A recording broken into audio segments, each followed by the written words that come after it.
Okay, so once we have your pumpkin or your drawing all colored in, again, here's my original. I'll use my pointer down here. This is my original one. I can go ahead and get rid of that. And then you can go ahead and fill the background colors in if you want to. There's a bunch of different fills if you want to use the background to fill in with. There's options that you can click on. There's different colors that you can use. Here's some ideas that you can work with. Here's some pre-existing ones. You just simply pick on it and then you click fill and it fills in, and then you can use these lines right here to move your rotation around. How far out do you want everything to go? You can extend the yellow a little further if you want to. Yeah, it's kind of a cool option that allows you to play with the backgrounds a little bit more and open everything out.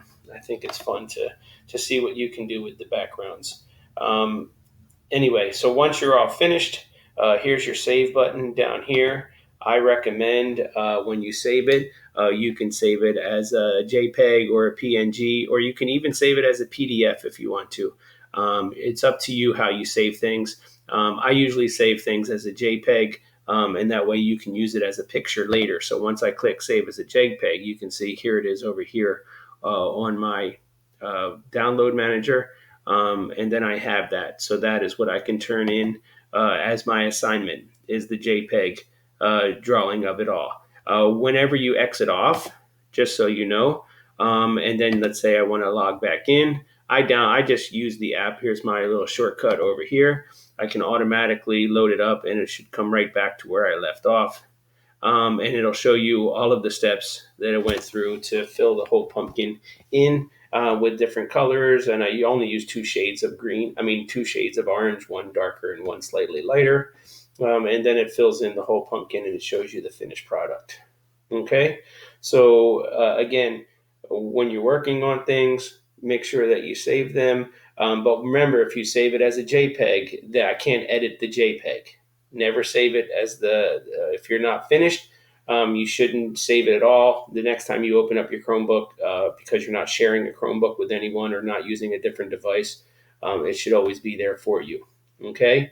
So again, if I want to find an image on the computer, I can search up, let's say I wanted to do a jack-o'-lantern.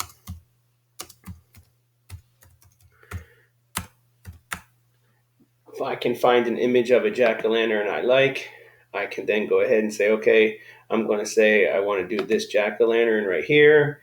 I double tap on my mouse pad. I save the image on my computer. I'll call it, it's good enough the way it is. I save it.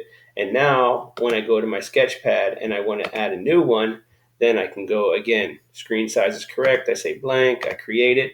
And now when I go here, I can upload that jack-o'-lantern that I just used. If I say recent, there it is. And there's my jack-o'-lantern. Again, I can make it as big as I want, as wide as I want. And then once I'm ready to use it, I can go ahead and begin tracing over top of it. When I'm finished tracing over top of it, again, I can just move it out of the way and everything that I traced underneath of it will be right there waiting for me. Okay?